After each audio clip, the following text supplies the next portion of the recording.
السلام علیکم ورحمت الله وبرکاته. اجمولی صاحب جوړې په خیر، طبیعت برابر دی. الله پاک دې صحت درکړي، الله پاک دې ښه ژوند درکړي.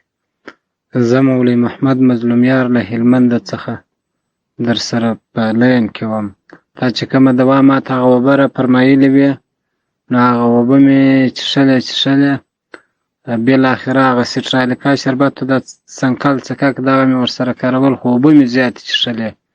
اوبه مې قریب از کم 1.5 یا 2 لیټره دا سهار پر لاره څښلې، او د غرمې د ډوډۍ د مخه، د ماښام د ډوډۍ د مخه. نو میاشت پوره نه شوه، هغه ډبره ایسته شوه، راشوه شوه. ما یې هغه عکس ته راستولی دی، اوس بیا عکس شات چې درغلی پر هغه دبلي باندې مې هغه عکس د ډبرې اخیستی در وامیستوی. الله پاک دې ښه ژوند درکړي، الله پاک دې دغسې چې خلکو ته دغسې لارې ورښایي، خدای دې په آخرت کې اجر عظیم درکړي، په دنیا کې دې هم الله پاک اجر درکړي. السلام علیکم ورحمت الله.